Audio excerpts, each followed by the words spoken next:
So యూజువల్గా ఉత్తరాంచల్ యూనివర్సిటీలో ఎన్ని కోర్సులు ఉన్నాయి? ఇందాక మీరు చెప్పినట్టు 120 మల్టీ డిసిప్లినరీ కోర్సులు ఉన్నాయన్నారు కదా, మన సౌత్ వాళ్ళు ఎటువంటి కోర్సెస్ని చూస్ చేసుకుంటారు? సో బేసిక్గా అండి చాలా వరకు లైక్ చెప్పాను కదా, లైక్ ఇంటర్లో చాలా మంది స్టూడెంట్స్ 2 స్ట్రీమ్స్ తీసుకుంటారండి.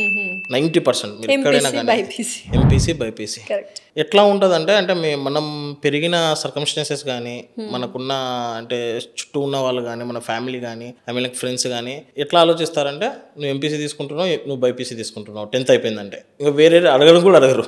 సో ఎంపీసీ తీసుకున్నావు అంటే ఇది లిటరలీ ఎంపీసీ తీసుకుంటాను ఇంజనీర్ అవుతాను, బైపీసీ తీసుకుంటాను డాక్టర్ అవుతాను. ఇదే ప్రాక్టికల్గా ఆలోచించేది. అవును. తర్వాత ఏమవుతారనేది ఇంకా స్టూడెంట్స్ పర్ఫార్మెన్స్ అవన్నీ వాళ్ళు ఎట్లా పర్ఫార్మ్ చేశారనే దాన్ని బట్టి ఉంటుంది. సో వీటిలో ఏంటంటే 95% మన సైడ్ నుంచి ఎక్కువ ఉత్తరాంచల్ యూనివర్సిటీకి వచ్చే వాళ్ళు మొత్తం కంప్యూటర్ సైన్స్ రిలేటెడ్ వాళ్ళే ఉంటారండి. Okay, so almost CSC batch ఎక్కువ ఉంటుంది మన సైడ్ నుంచి. మళ్ళీ ఈ సిఎస్సిలో కూడా ఇప్పుడున్న ఐటీ రిలేటెడ్ ప్రకారం సిఎస్సిలో కూడా మళ్ళీ క్లాసిఫికేషన్ జరుగుతుందండి. దాని స్పెషలైజేషన్ అని ఒక పేరు యాడ్ చేశారనమాట.